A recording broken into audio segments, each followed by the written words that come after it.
In the time before the worlds were set in balance, before Odin hung from the world tree or Thor raised his hammer, there was Vanaheim, a realm untouched by war, veiled in mist and the whispering of nature's magic. It was a land of fertile valleys, golden rivers, and endless twilight, where harmony pulsed in every leaf and stone. From this place, the Vanir gods ruled not with force, but with balance, guardians of life's flow, of love, lust, and lush creation. It was here that Freyja was born, the daughter of Njord, the sea god whose voice could calm storms, and a mother whose name has been lost to time, but whose spirit lived on in her children. Freyja entered the world with a cry that echoed like birdsong across the 9 realms, a sound both enchanting and fated. From her earliest days, Freyja was unlike any other.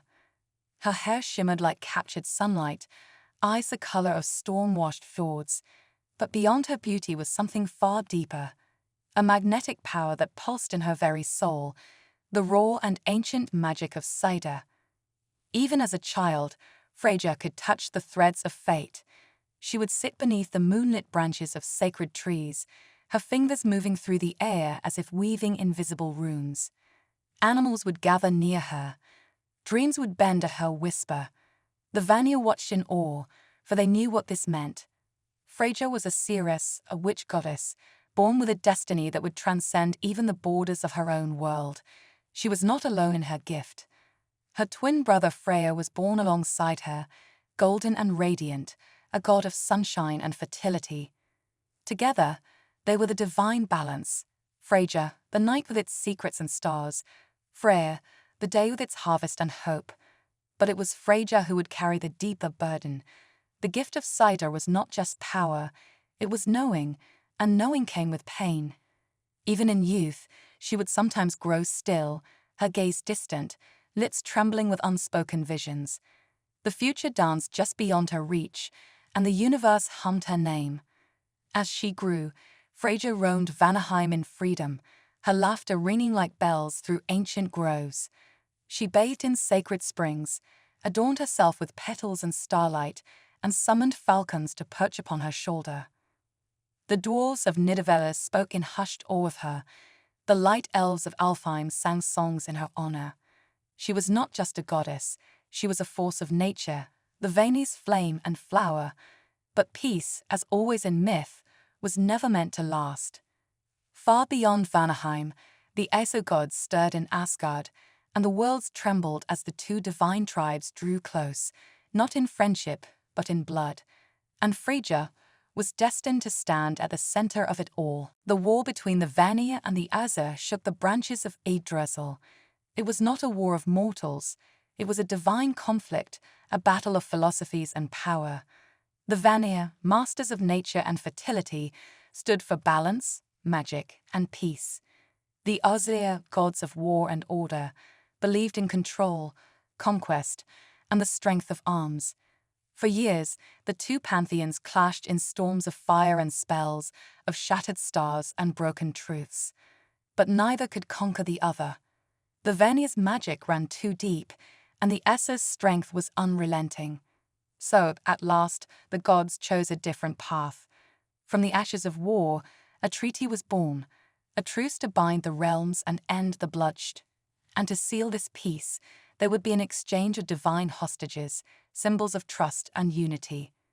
From Vanaheim came Freyja, her brother Freyr, and their father Njord, crossing the Bifrost into the golden spires of Asgard. The day Freyja entered Asgard, the realm itself paused to watch. Cloaked in the mist of her homeland, she stepped onto foreign soil with a calm that masked a storm. Her beauty caught every eye, but it was her presence, magnetic and quiet, that unsettled even the most seasoned of gods. Odin looked upon her and saw potential. Frigg saw danger cloaked in elegance. Loki, ever curious, watched her with a serpent's grin. Yet it was clear to all, this was no mere guest. Freyja arrived not as a pawn, but as a queen of her own making. She brought with her the secrets of Saida, a form of magic unknown to the Aesir, and with it, the power to weave fate, to bend destiny's current. Odin, ever thirsty for knowledge, begged her to teach him. And though she did, she knew what it meant to surrender power, even for peace.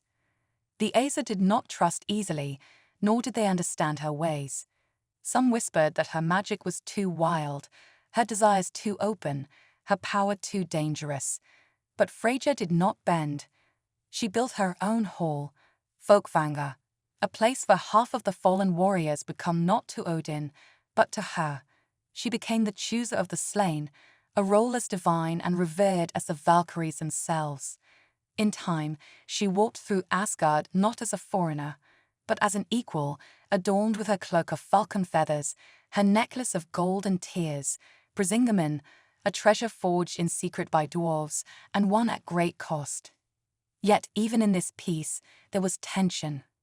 Freyja, born of Vanir blood, carried the old ways into a realm built on control. Her presence was a mirror, showing the Aesir what they lacked: compassion, depth, passion unchained. She became both beloved and feared, a goddess who could inspire love and terror with the same glance.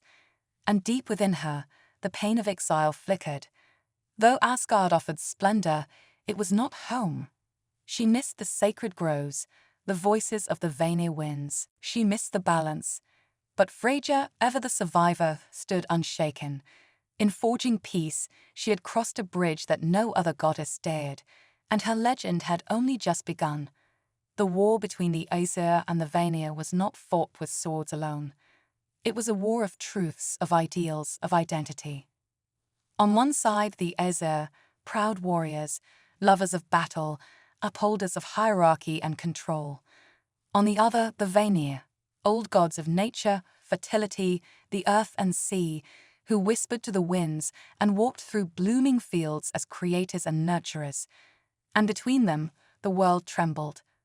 Freyja, daughter of Untold, sister to Freyja, walked among the Vanir as more than royalty.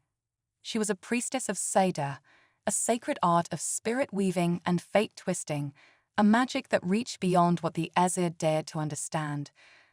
When the gods realized their war would destroy all 9 realms if continued, they struck a bargain. A truce, uneasy and fragile. To seal it, the 2 races exchanged gods as signs of faith. And so Freyja, Freyja, and Njord crossed the shimmering Bifrost into the golden citadel of Asgard. It was a moment the cosmos would never forget. Her arrival was not met with cheers, but with silence, awe and dread in equal measure.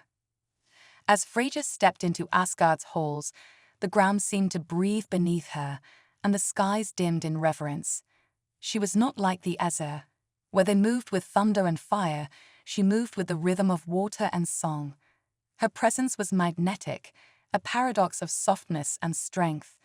Draped in robes woven from moonlight and shadow, eyes aglow with ancient wisdom, she entered a world that had never seen her like before. Frigg, queen of Asgard, watched from behind her veil of wisdom. Odin, ever hungry for knowledge, studied Freyja with 1,000 questions behind his single eye. Even Thor, mighty and stormborn, felt something shift in the air around her, not fear, but something older, something more sacred. Freyja wasted no time. She claimed her place, not through conquest, but by planting her roots. She built Fólkvangr, a hall equal to Valhalla, where half of all warriors who fell in battle would come to her, not Odin. This was not requested, it was declared, and the Aesir, wary of her strength but bound by the truce, accepted. But peace that is spoken is never simple. There were whispers. The Aesir looked upon Freyja's ways and called them dangerous. Her magic, Seda, frightened them. It was too fluid, too uncontrollable, too deeply tied to emotion. To them, it was feminine power unrestrained, and therefore suspect. Still, Odin came to her in secret. He asked her to teach him the Seda, and she did, but even that had its price. For to wield Seda meant to open oneself to chaos, to unmake the self in order to touch fate's thread. Odin learned, but in the eyes of the other gods, this made him effeminate, unstable. Freyja, in contrast, had wielded it her entire life. For her, the wild was not to be tamed, it was to be understood. As she walked the gardens of Asgard, Ravens circled above and wolves lingered in the shadows. Even the wind seemed to listen when she spoke. Her necklace, Brísingamen, gleamed like fire-forged starlight on her breast, and none knew its full story, not yet. And though the halls were golden and the skies sung with divine order, Freyja still longed for Vanaheim, the soft groves, the living rivers, the deep connection with all that grew and breathed. But she did not crumble. She became both bridge and border between realms, a living symbol of what unity could mean. Her tears, when she wept for what was lost, turned to gold, not out of vanity, but out of sorrow so ancient the earth itself remembered. Among the Æsir, Freyja became more than a guest. She was a mystery, a challenge, a mirror to all their fears and desires, and deep beneath Asgard's soil, the roots of change began to twist. There is a tale whispered even among the gods, one too rich in mystery, desire, and divine consequence to be easily spoken.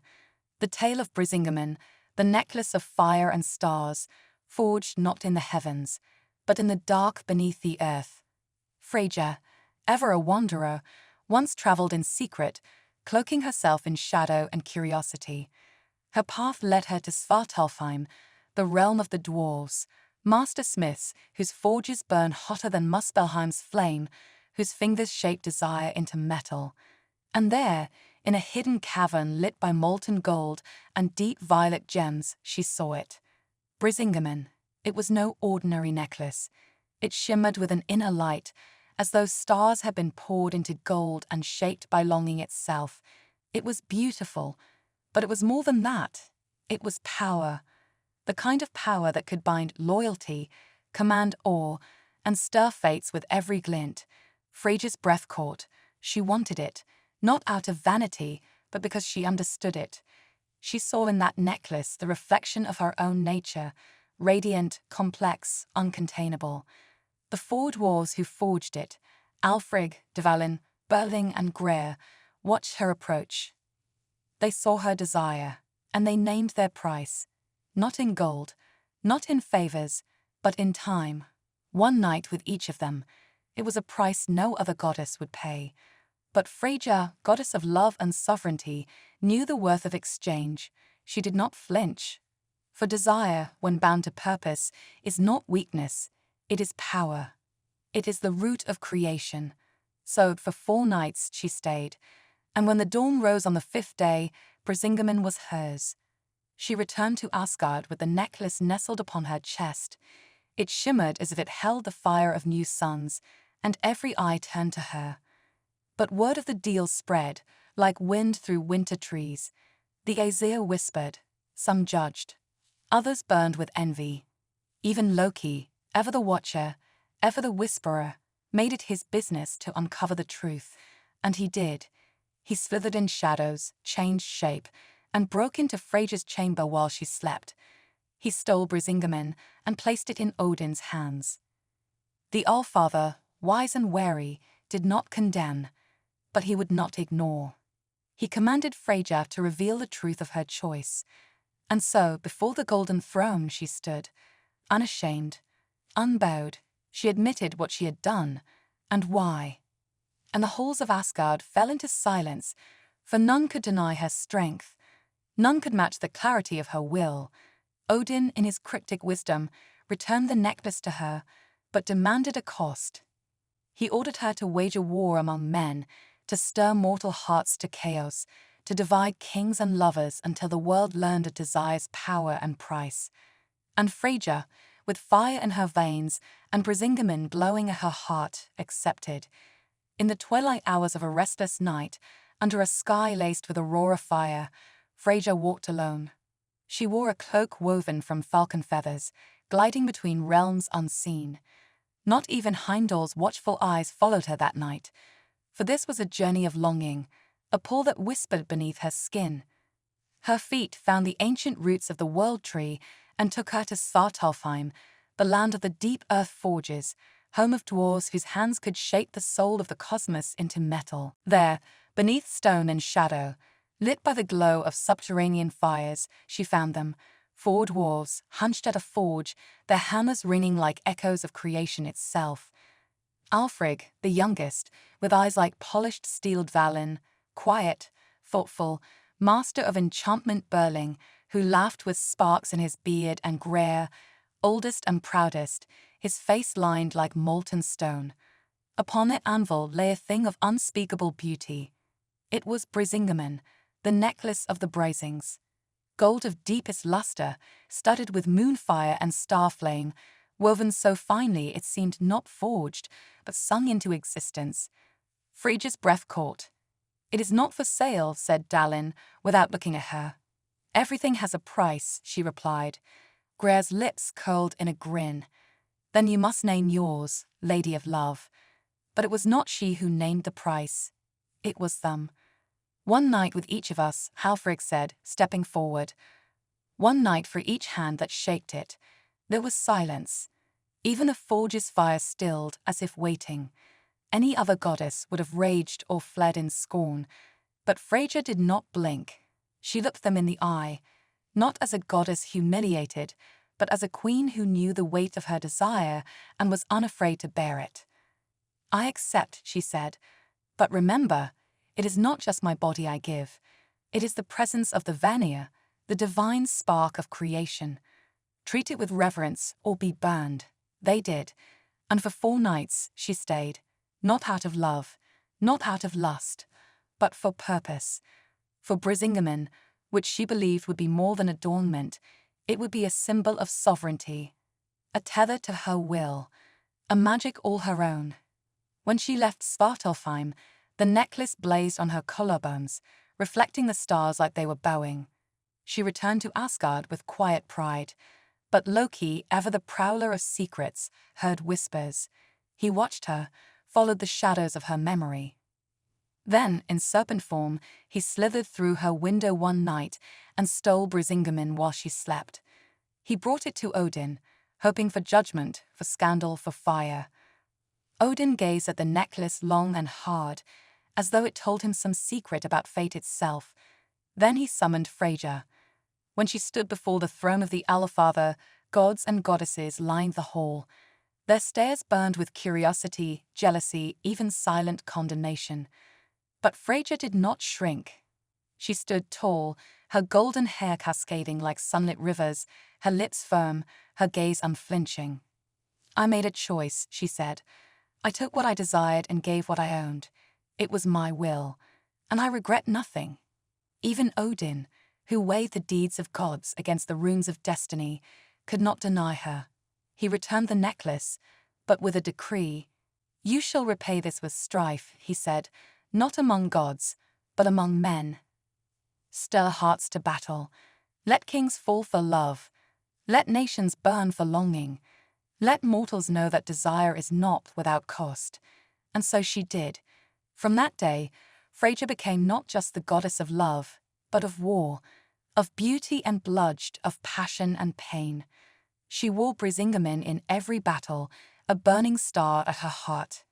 And behind her smile, the world trembled, for none knew better than she how thin the line was between desire and ruin. Freyja was not like the other gods. She did not belong to Asgard by blood, nor did she wear her power like armor. She was Vanir, of the earth of the old ways, and yet she sat among the Aesir as their equal, their stormbringer, their peacemaker, and sometimes their terror. She was the goddess of love, yes, of longing glances, stolen kisses, and the fire that leaps in the hearts of mortals when they see beauty too bright to touch. But love, as Freyja knew, was never soft. Love burns, love consumes, and where love ends, war often begins. In battle, Freyja was radiant and terrible. She did not ride with sword and shield like Thor, nor did she weave cold strategy like Odin. She was emotion itself, raw, unfiltered, divine fury wrapped in gold. Her chariot was drawn by wild cats, her eyes gleamed with starlight and rage, and her laughter echoed louder than the clash of steel. And when war claimed the souls of the fallen, she did not wait for Odin to choose. Half of the slain warriors did not go to Valhalla. They went to Fólkvangr, her realm, a field of eternal bloom where the brave were honored with feasts and songs under her watchful gaze. It was whispered that even the slain preferred her hall, where love and courage mingled in sacred rest, not endless war. But Freyja's many faces did not end there.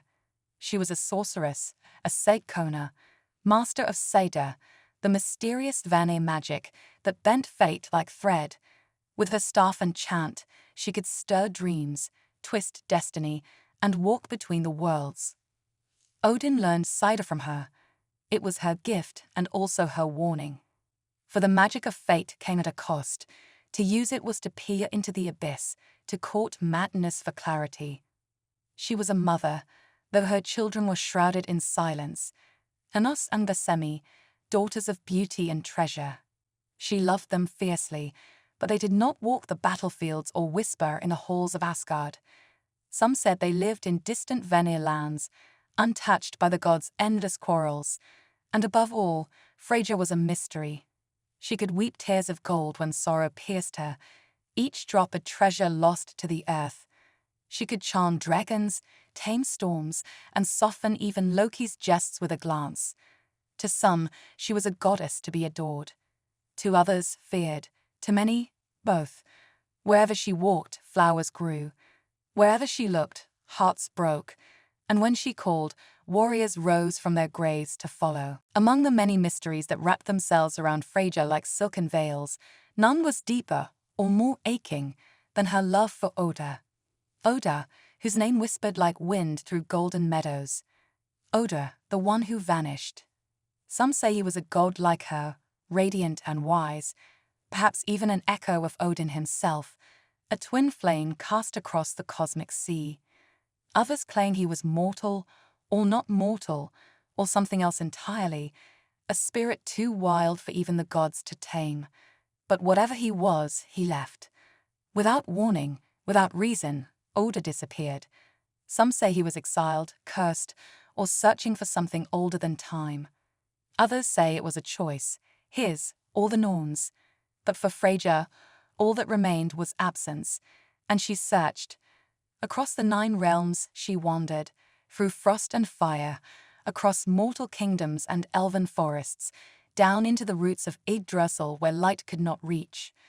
She wore cloaks of feathers, took the form of birds and beasts, whispered her lover's name to wind and river. She never found him, but every place she visited remembered her. Villagers spoke of a golden woman with tearful eyes who brought spring to their harvest. Kings spoke of a silent beauty who wept golden tears and vanished before dawn. In Alfheim, the elves carved statues of her. In Svartalfheim, the dwarves crafted treasures to soothe her sorrow. And in her weeping, she created beauty. Freyja's tears became amber, and sometimes red gold, scattered like stardust across Midgard's shores. In every grain was a story, of longing, of devotion, of a goddess who searched for a love she would never forget. Some say she still searches. Others say she found him in dreams. But all agree, the fire in her heart, even now, has not dimmed. Among all the treasures of the gods, none shimmered like Brísingamen, the radiant necklace that clung to Freyja's throat like a second soul. It was more than a jewel. It was a symbol of her power, her allure, and the price she was willing to pay for desire. The story begins in Svartalfheim, the land of the dwarves, where 4 master smiths, sons of the Brísingar clan, forged a piece of such exquisite beauty that even the stars would pause to admire it. The necklace glowed with the essence of creation itself, capturing the dawn, moonlight, and the glimmer of tears not yet wept. When Freyja saw it, she wanted it, not out of vanity, but because it sang to her. It called to something deep inside, something ancient, powerful, feminine, and fierce.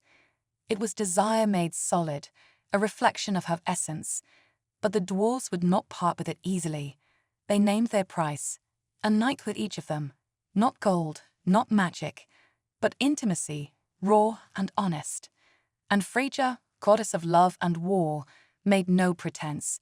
She accepted, not out of shame, but with sovereign will.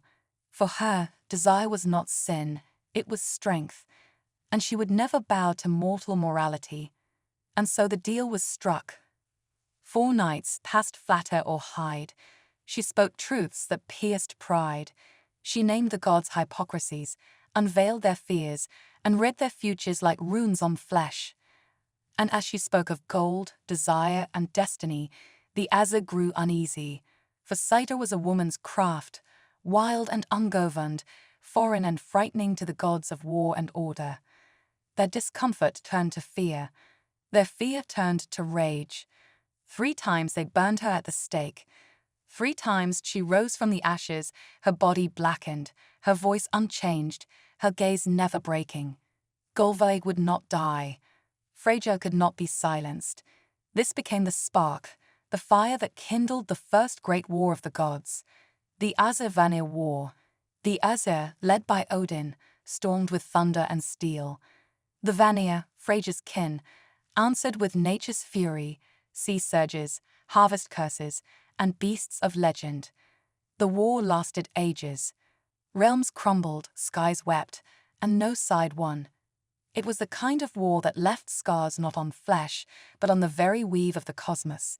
And in the end, it was Freyja, not with a sword, but with satyr and sovereign will, who brokered peace. She stood between the sides, unyielding. From her presence rose the treaty. The Vanir would send Njord, Freyja, and herself to live among the Aesir, while Honir and Mimir would journey in return. The gods would merge their wisdom, and Freyja would become not just a Vanir queen, but one of Asgard's pillars. And thus, the woman they tried to burn became their witch, their goddess, their seer. She did not forgive nor forget, but she endured.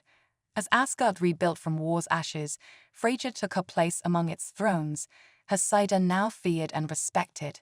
And in every whisper of fate that followed, in every shiver down the spine of a god who thought themselves untouchable, Freyja's presence lingered, eternal and unbroken. Before war, before love, before even Brísingamen, there was Saida, the old and dangerous magic of fate weaving. And no one wielded it with the power and mystery that Freyja did. It began when Freyja, cloaked not in armor, but in shadow and silk, walked among the gods of Asgard as Gullveig, a name that meant gold drunk, or gold power. She came as a visitor, a stranger, a seeress with eyes like embers and a heart that pulsed with ancient knowledge.